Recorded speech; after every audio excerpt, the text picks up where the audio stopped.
बंदी छोड़ सतगुरु रामपाल जी महाराज जी की जय हो।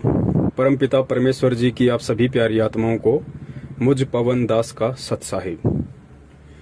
पुण्यात्माओं, आप सभी को पता है कि परमपिता परमेश्वर जी ने 4-5 व्हाट्सएप पे शंका समाधान नाम से ग्रुप बनवा रखे हैं। ऐसे ही शंका समाधान ग्रुप नंबर 1 में आज एक किसी भगत भाई का जो कि राजस्थान के टोक से हैं, एक ऐसा मैसेज, एक ऐसी फोटो उनकी तरफ से डाली गई थी उनके मोबाइल से जो अश्लील थी, पोर्न थी, या यूं कह लीजिए कि एक भाई और बहन की बिल्कुल नंगी तस्वीर थी जो यूट्यूब पे जगत वाले लोग डालते रहते हैं। बहुत सारी पोर्न फिल्में, ब्लू फिल्में पड़ी हुई हैं। तो ऐसी ही एक पोर्न पिक्चर राजस्थान के देवली से एक भगत भाई ने उसमें डाली, और डालने के बाद में काफी भगत भाई बहनों के रिएक्शन भी आए।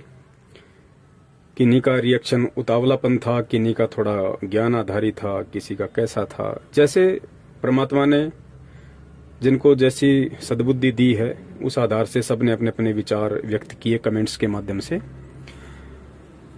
तो दास उसको देख नहीं पाया था, अभी परमात्मा ने दया की है तो परमात्मा ने दास के अंदर प्रेरणा की कि एक छोटा सा संदेश भगत समाज को जाना चाहिए। बात यह नहीं है कि किसी भगत भाई ने पोर्न पिक्चर क्यों डाली या लोगों ने कमेंट्स क्यों किए, नहीं। मैं इन दोनों बातों से हटके परमात्मा ने जो प्रेरणा की है उस आधार से छोटा सा संदेश देना चाहूंगा। देखो पुण्यात्माओं, आप और हम कोई सामान्य आत्मा नहीं है, और वो व्यक्ति कोई सामान्य आत्मा नहीं है जो गुरुदेव की शरण में है या गुरुदेव की शरण में आने वाला है, क्योंकि विशेष आत्मा ही परमपिता परमेश्वर कबीर साहिब जी को अपना गुरु बनाती हैं। और इस सत भक्ति को अपनाने के बाद में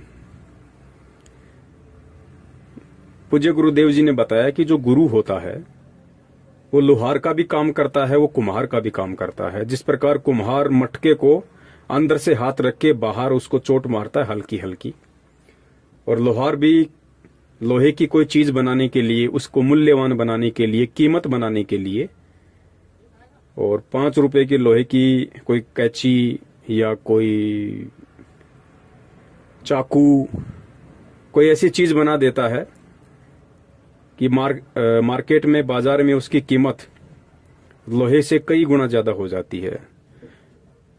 लेकिन उसके लिए लोहार कितना उसको जलाता है, उसको तपाता है, फिर चोट मारता है, कितना बारीकी से जो चीज बनाना चाहता है उसको तराशता है। कुम्हार भी इसी तरीके से एक मटका बनाने के लिए ना जाने कितने प्रयत्न करता है, तब कहीं जाके वो 5 रुपए की मिट्टी 60, 70, 80 रुपए का एक मटका बन पाती है।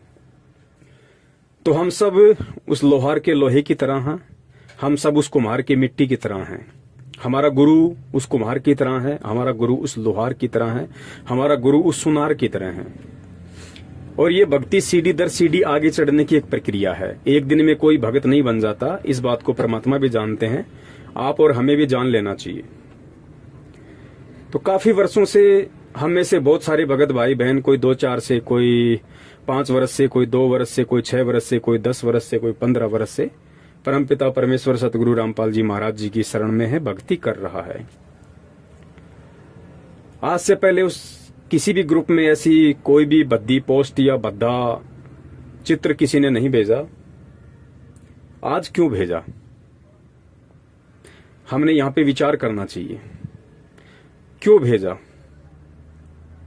हालांकि मैं उस भगत भाई को अच्छे से जानता हूं जिनके मोबाइल से वो पोर्न पिक्चर भेजी गई है, और मैं ये भी जानता हूं कि उनकी उम्र तकरीबन 60 साल से या 60 साल के आसपास होगी, 50 से 60 के बीच में, और वो भाई सरकारी नौकरी करता है, ड्राइवर है। उनके विचारों से मैं भली भांति परिचित हूं। वो कभी भी ऐसी हरकत नहीं कर सकते, कभी नहीं कर सकते। वो तो हो सकता है गलती से, क्योंकि आप भी जानते हो बच्चों के पास में भी मोबाइल काफी समय रहता है, छोटे बच्चों के पास भी।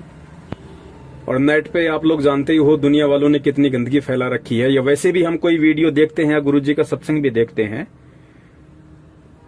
तो सतलोक आश्रम मैनेजमेंट हरियाणा वालों ने वैसे भी अपने सभी यूट्यूब चैनलों को मोनेटाइज करवा रखा है, एडवर्टाइजमेंट के लिए, पैसा कमाने के लिए उनको पंजीकृत करवा रखा है यूट्यूब से। तो बीच बीच में ऐसे भद्दे और अश्लील गंदे वीडियो चित्र आते रहते हैं।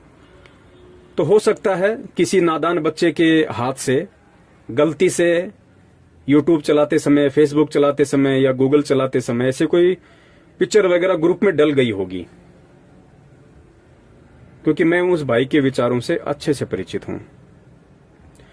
अब सवाल है पिक्चर क्यों डली, उस ग्रुप में पिक्चर क्यों डली। पुण्यात्माओं, ये हमारी परीक्षा होती है,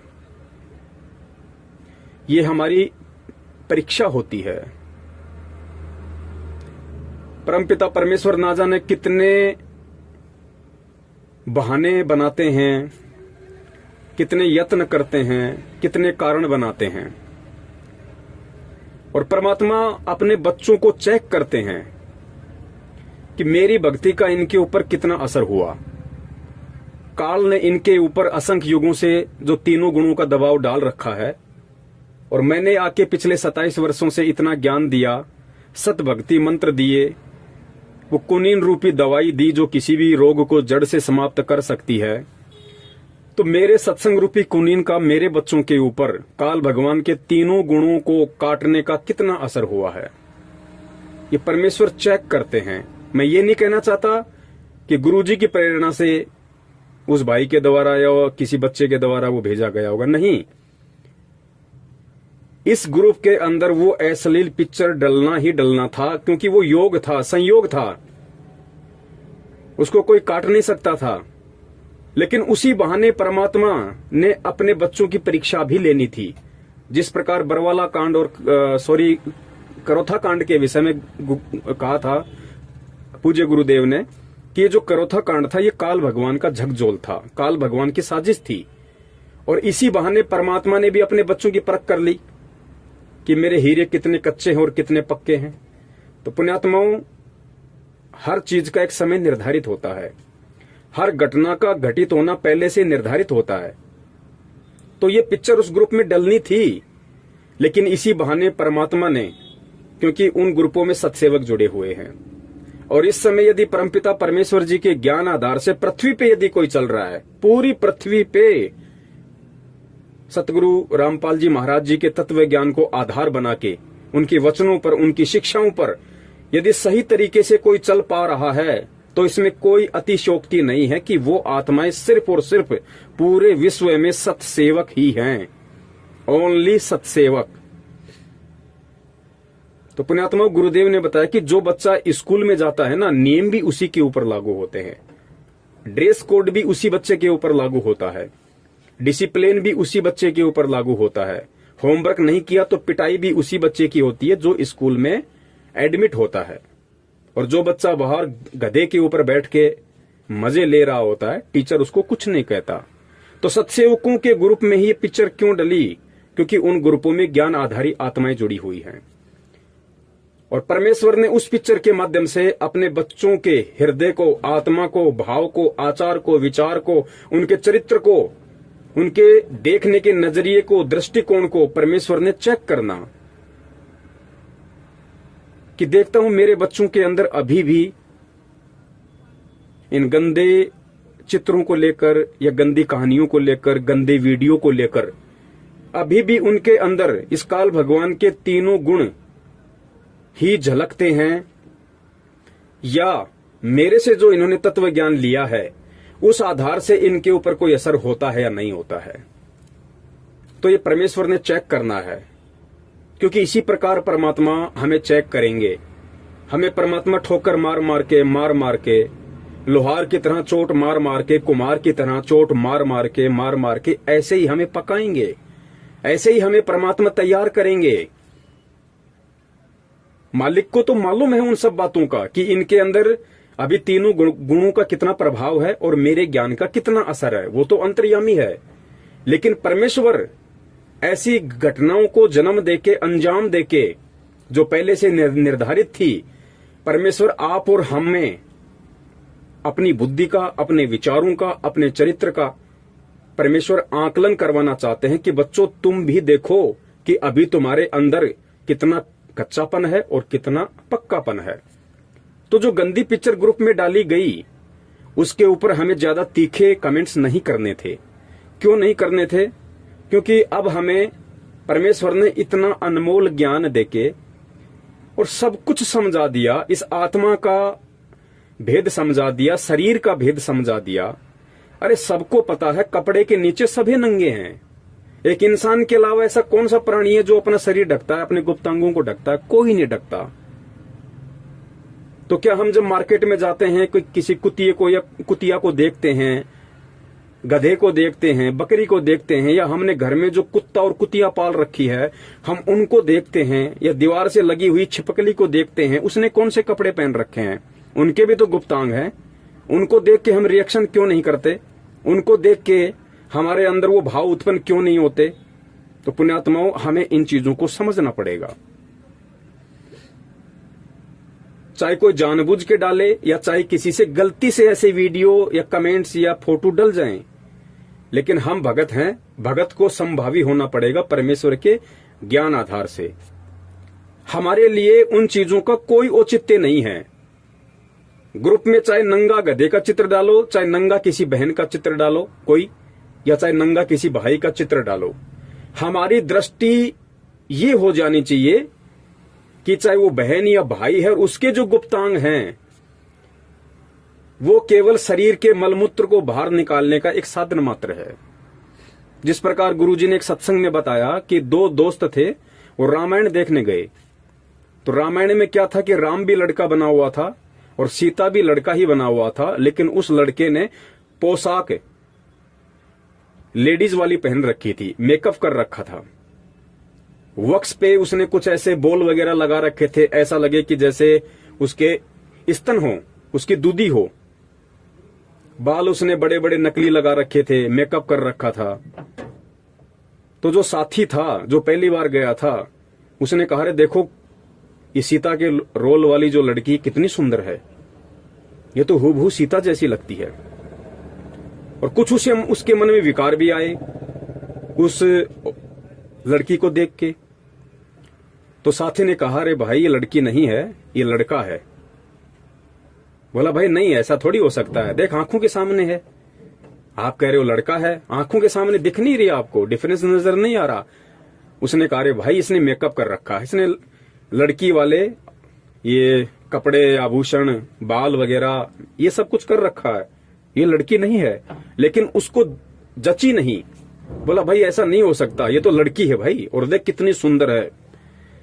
तो उसका भ्रम निवारण करने के लिए रामायण खत्म होने के बाद दोस्त उसको उस कमरे में ले गया जहां पे वो सीता का रोल कर रहा लड़का अपने वस्त्र वगैरह, अपना मेकअप वगैरह उतारता था।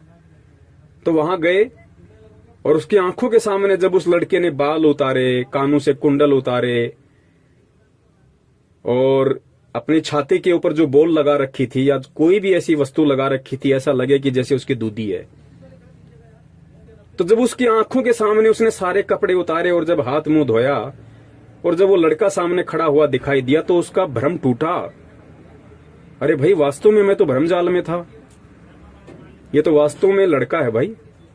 और दूसरे दिन जब फिर वो रामायण देखने गए तो गुरुजी ने कहा कि वही लड़का वापस वही आभूषण पहन के, वही हार श्रृंगार करके, वही मेकअप करके, सीता वाला वही बोल वगैरह लगा के और रामायण के मंच पे आ गया।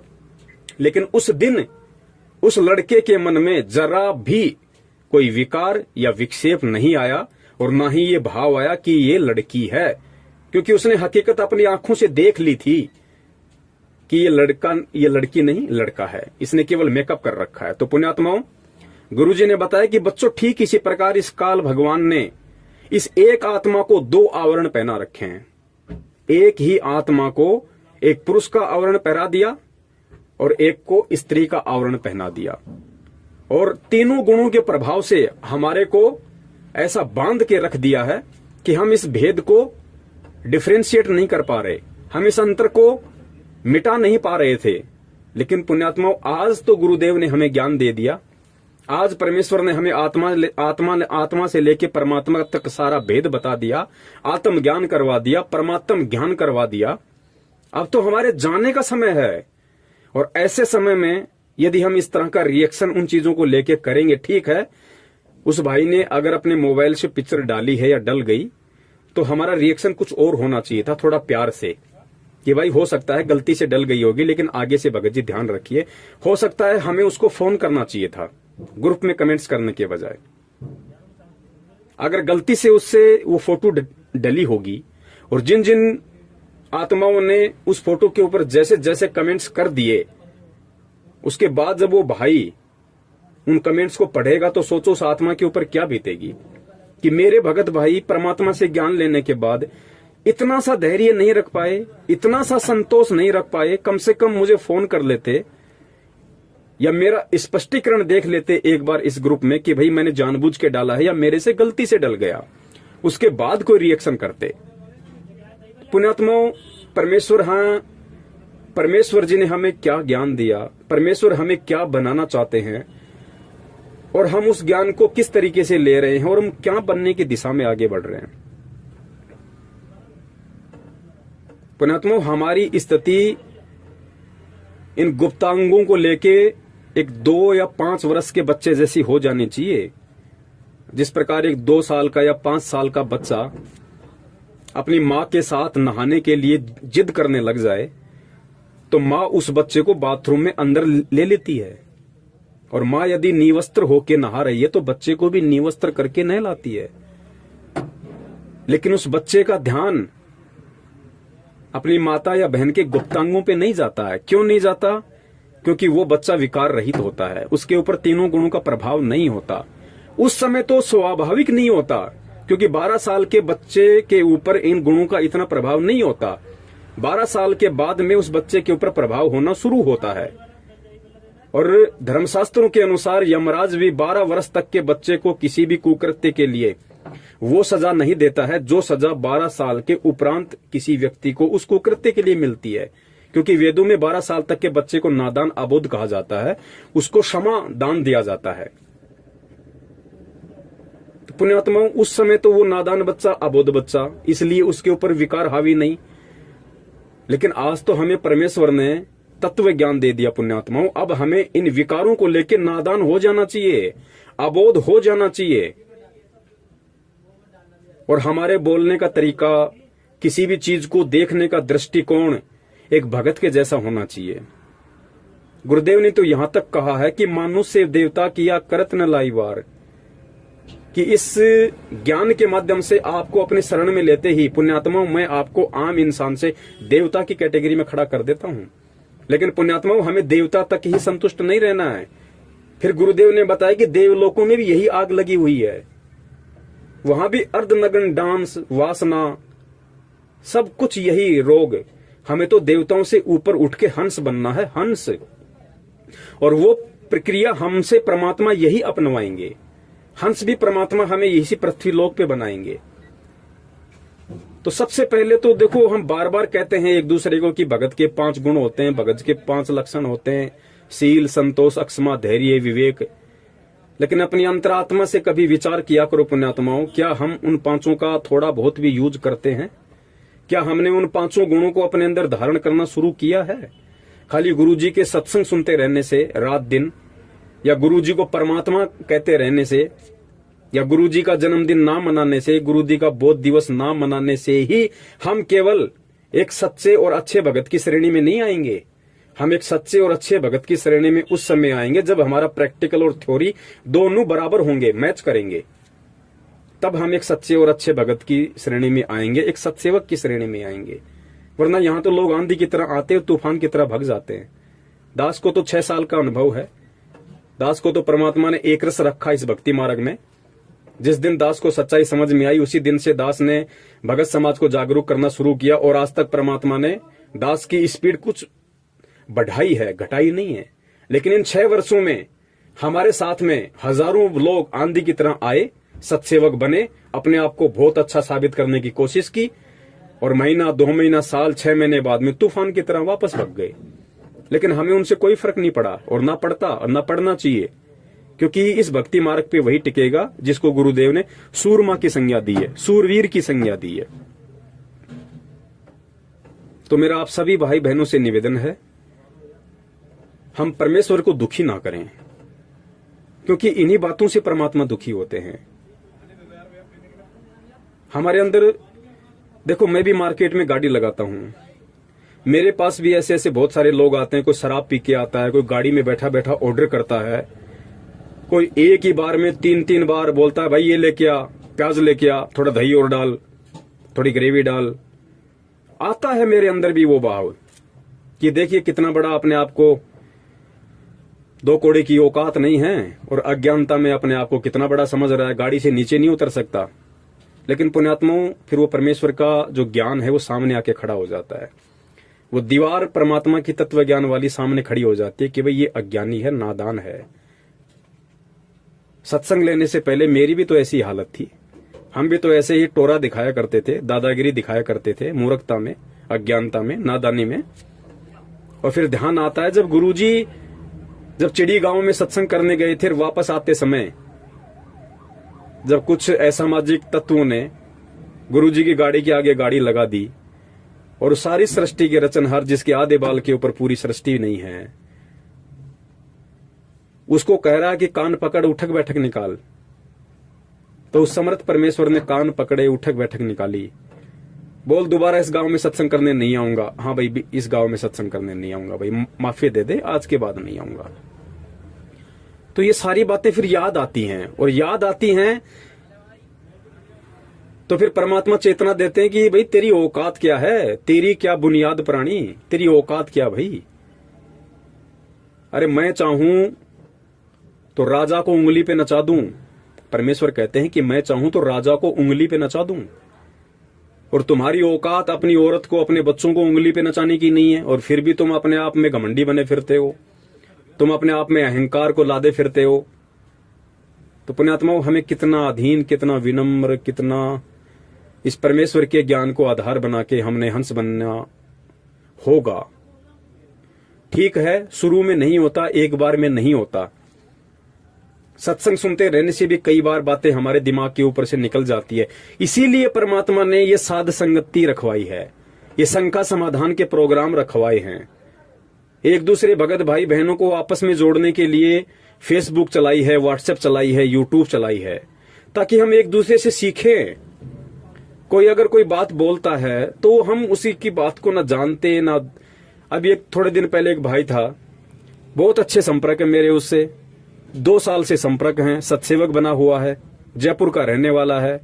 और जैसे ही मैंने ये कल्कि वाला जो वीडियो उसके पास भेजा, लाइव वाला, और उसपे हेडलाइन लिखी हुई थी कि असली कल्कि अवतार संत रामपाल जी महाराज है, तुरंत उसने कमेंट्स कर दिया कि भगत जी, भगत समाज को क्यों मूर्ख बना रहे हो, आप गुरु जी को काल का अवतार क्यों साबित कर रहे हो। अब बताओ, मैंने माथे में 3 थप्पी खाई, मैं क्या कहूं अब उस भाई को। तो मैंने उसको यही कमेंट्स में लिख के भेजा कि भैया, परमेश्वर के ज्ञान आधार से मुझे ऐसा लगता है कि पढ़े लिखे अंधे ऐसे ही व्यक्तियों को कहा जाता है जो व्यक्ति पैकेट को खोले बिना ही अपना मत प्रकट कर देते हैं कि इस पैकेट में क्या है। ऐसे व्यक्तियों को ही पढ़ा लिखा अंधा कहा जाता है। उसके बाद उसका कोई जवाब नहीं आया, क्योंकि फिर उसने वीडियो देखा होगा, और वीडियो देखा होगा तो उसके समझ में आ गया होगा कि पवन दास कौन से कल्कि की बात कर रहा है। तो पुण्यात्माओं, हमें बहुत सोचना पड़ेगा, बहुत समझना पड़ेगा।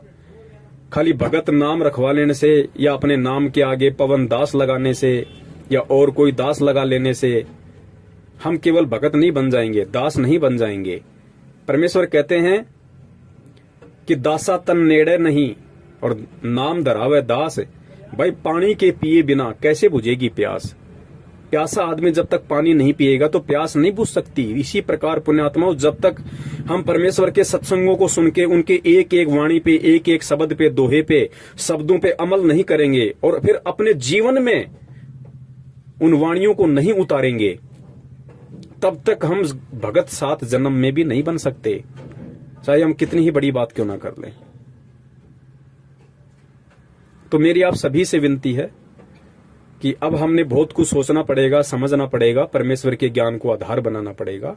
खाली कहने सुनने से बात नहीं पड़ेगी। गुरुजी कहते हैं भाई ये कहने सुनने का नहीं, ये तो कर पाड़ने का मार्ग है, कर पाड़ने का। तो पुण्यात्मा अब हमने कर पाड़ना होगा, गुरुजी के शब्दों को अपने लाइफ में अमल करना होगा भाई, अपने जीवन में उसको चरितार्थ करना होगा। फिर देखना उनका रिएक्शन, फिर देखना तुम्हें खुद महसूस होगा कि हाँ मैं कितना भगत बनता जा रहा हूं, मेरे अंदर कितनी भक्ति प्रवेश हो रही है।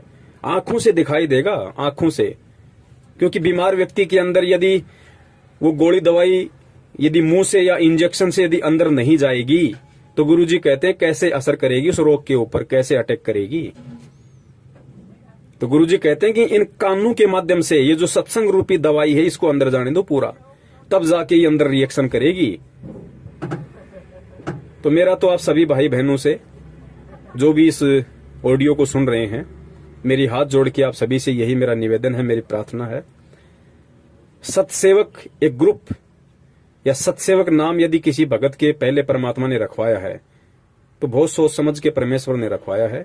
या तो अपने नाम के आगे सतसेवक लगाओ मत अभी, और अगर सतसेवक लगाना शुरू कर दिया है तो मेरा निवेदन है कि परमेश्वर की जो सोच थी, परमेश्वर की जो प्रेरणा थी, जिस आधार से उन्होंने सतसेवक वर्ड को हम भक्तों के ऊपर लागू करके और काल एजेंट सतलोक आश्रम मैनेजमेंट हरियाणा से हमारे को डिफरेंट किया, अलग किया है कि सतसेवक कौन है और मैनेजमेंट कौन है। तो हमें उस सतसेवक शब्द की लाज रखनी चाहिए, हमें परमात्मा की लाज रखनी चाहिए। बाकी तो जो जैसा करेगा वैसा उसको मिलना ही है, ये तो अटल विधान है भाई। जबरदस्ती का मार्ग है नहीं, ना परमात्मा जबरदस्ती करेगा। समझा परमात्मा ने लाखों बार दिया, फिर भी नहीं समझ में आया, कोई कमी रह गई तो परमात्मा ने अपने सतसेवक बच्चों को खड़ा कर दिया। आज व्हाट्सएप पे, यूट्यूब पे, फेसबुक पे धूम मची हुई है, वीडियो की, ज्ञानाधारी वीडियो की, हर चीजों की कोई कमी नहीं है। एक एक शब्द अगर देखा जाए, सोचा समझा जाए तो हीरे मोती लाल के समान है, कोई कमी नहीं, ना किसी वीडियो में, ना किसी ऑडियो में, ना किसी संदेश में। अब भी अगर कोई कमी रहेगी तो फिर हमारे अपने विचारों की रहेगी, हमारी अपनी सोच और समझ की रहेगी, उसमें परमात्मा दोषी नहीं होंगे, फिर हम खुद ही दोषी होंगे।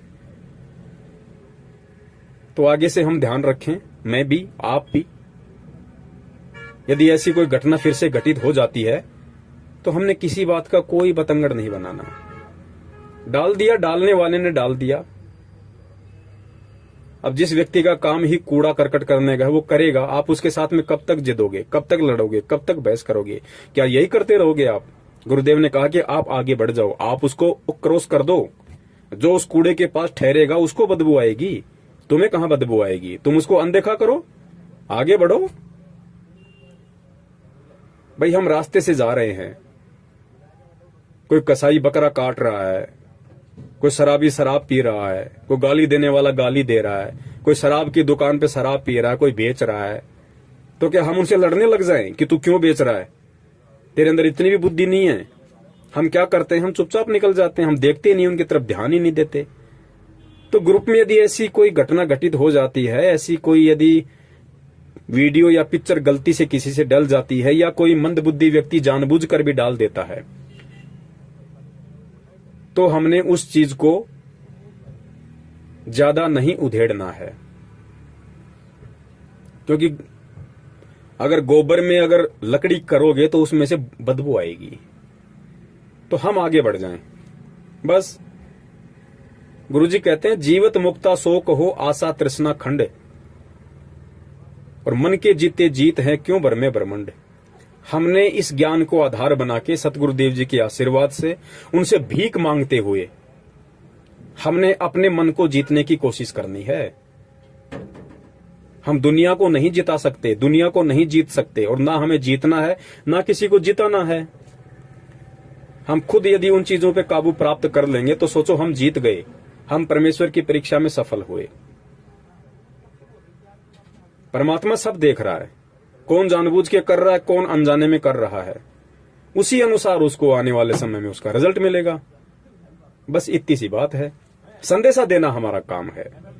ऐसी कोई घटना यदि घटित होती है हमारी आंखों के सामने और यदि हमें उचित लगता है तो एक प्यारा सा मैसेज हमें जरूर छोड़ना है, और ऐसा मैसेज छोड़ना है कि दूसरे भगत भाई बहनों को भी अच्छा लगे, उनको भी एक मैसेज जाए कि हाँ भाई, मैं भी अगर नेक्स्ट टाइम कभी अगर किसी को कोई संदेश दूं, कोई मैसेज दूं, तो मैं भी इन शब्दों का प्रयोग करूं ताकि सबके ऊपर उसका सकारात्मक असर हो। तो इन्हीं शब्दों के साथ दास अपने विचारों को विराम देता है। मेरा मकसद यहां किसी भाई बहन के कमेंट्स को लेके उनसे नाराज होते हुए प्रतिक्रिया देना नहीं था। इस चीज को दिलो दिमाग से आप जी निकाल देना। परमात्मा की प्रेरणा से मेरा मकसद इस ग्रुप के सभी भाई बहनों को परमेश्वर की प्रेरणा से, उनके आशीर्वाद से एक संदेश देना था कि अभी हम इस भक्ति मार्ग में कहां हैं और हमें कहां पहुंचना है। उसके लिए हमें हमारी सोच को, हमारी बुद्धि को, हमारे विचारों को कितना परिपक्व करना पड़ेगा, गुरु जी के ज्ञान को कितना आधार बनाना पड़ेगा, तब हम उन चीजों को अचीव कर पाएंगे, अन्यथा नहीं। सत साहिब, जय हो बंदी छोड़ की। बंदी छोड़ सतगुरु रामपाल जी महाराज की जय हो। सत साहिब।